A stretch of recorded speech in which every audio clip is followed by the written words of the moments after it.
बीच पश्चिमी मीडिया ने दावा किया कि अमेरिकी जनरल केनेथ विल्सबैक ने ताइवान के चारों तरफ चीन की घेराबंदी तोड़ने के लिए उसके जहाजों को समंदर में डुबोने का सुझाव दिया। पिछले साल अगस्त में अमेरिकी सांसद नैन्सी पेलोसी के दौरे से नाराज होकर चीन ने ताइवान को चारों तरफ से घेर लिया था और उसने ताइवान को डराने के लिए कई हफ्तों तक मिलिट्री ड्रिल भी की थी। अपने घातक जंगी जहाजों और लड़ाकू विमानों का डर दिखाकर चीन ने ताइवान को सरेंडर करने की चेतावनी भी दी, लेकिन अमेरिका के दम पर ताइवान ने घुटने नहीं टेके। लेकिन पश्चिमी मीडिया का दावा है कि चीन लगातार ताइवान पर दबाव बढ़ाता जा रहा है और वो ताइवान की सीमा के पास मिलिट्री ड्रिल भी कर रहा है। आशंका यह है कि वो मिलिट्री ड्रिल की आड़ में किसी भी वक्त उस पर हमला कर सकता है। इसी वजह से यूएस पैसिफिक एयर फोर्सेस के कमांडर जनरल केनेथ विल्सबैक ने चीन की घेराबंदी तोड़ने के लिए उसके जंगी जहाजों को डुबोने का सुझाव दिया।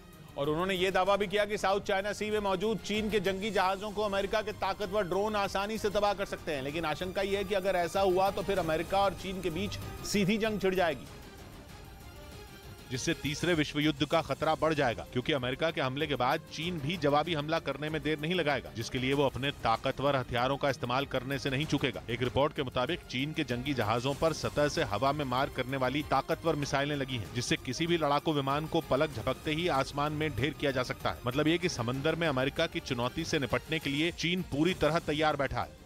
उधर यूरेशियन टाइम्स नाम की वेबसाइट ने दावा किया कि अगर चीन और अमेरिका में भिड़ंत हो गई तो पुतिन नेटो को खत्म कर देंगे। दावा रक्षा के क्षेत्र में रिसर्च करने वाली ब्रिटेन की संस्था रॉयल यूनाइटेड सर्विसेज इंस्टीट्यूट की रिपोर्ट के हवाले से किया गया, जिसमें यह बताया गया कि अमेरिका का चीन से भिड़ना नेटो का खेल खत्म कर सकता है, क्योंकि अगर अमेरिका नेटो देशों के पीछे नहीं खड़ा रहा तो वो रूस के सामने तिनके की तरह बिखर जाएंगे। रिपोर्ट के मुताबिक नेटो देशों की सबसे बड़ी परेशानी यह है कि उनकी वायुसेना बेहद कमजोर है।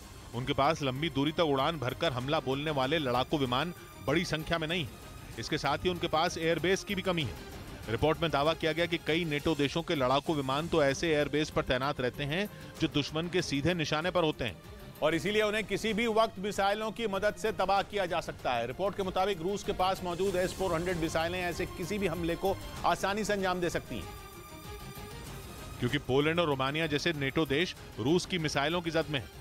इसके साथ ही बाल्टिक देश लातविया, लिथुआनिया और एस्टोनिया भी रूस के निशाने से दूर नहीं है।